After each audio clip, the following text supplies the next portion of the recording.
రే సతీష్, చెప్పక్క. రే అమ్మకి హెల్త్ బాగాలేదు, హాస్పిటల్ పిలిచికెళ్తున్నా, డబ్బులుంటే ఇయ్యరా. డబ్బులా? సాయంత్రం మా ఓనర్తో ఇప్పించుకొని తెస్తా లెక్క, నువ్వు ఇంటికి వెళ్ళు.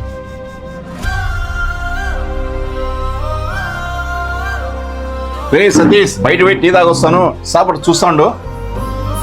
సరే అన్న.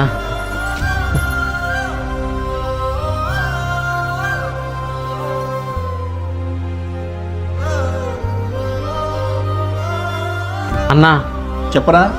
ఒక 2000 కావాలన్నా. డబ్బులా? రే ఈరోజు వ్యాపారం సరిగా జరగలేదురా, రేపిస్తాలే. కొద్దిగా అర్జెంట్ అన్నా. రేపిస్తా పోరా స్వామి.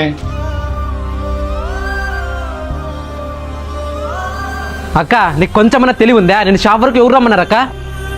ఇప్పటికే నేను ప్రతిసారి ఆయన డబ్బులు అడుగుతానని చెప్పి విసుకుంటున్నాడు.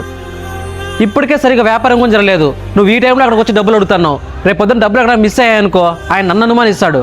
రే నీకు తెలీదా? మీ ఓనర్ వచ్చి ఆల్రెడీ డబ్బులు ఇచ్చిపోయినారా, అమ్మకు కూడా హాస్పిటల్ కి చూపించేసిన, నీకు చెప్పలేదా? మా ఓనర్ వచ్చి డబ్బులు ఇచ్చాడా? అయ్యో, మా ఓనర్ తప్పుగా అనుకున్నానే.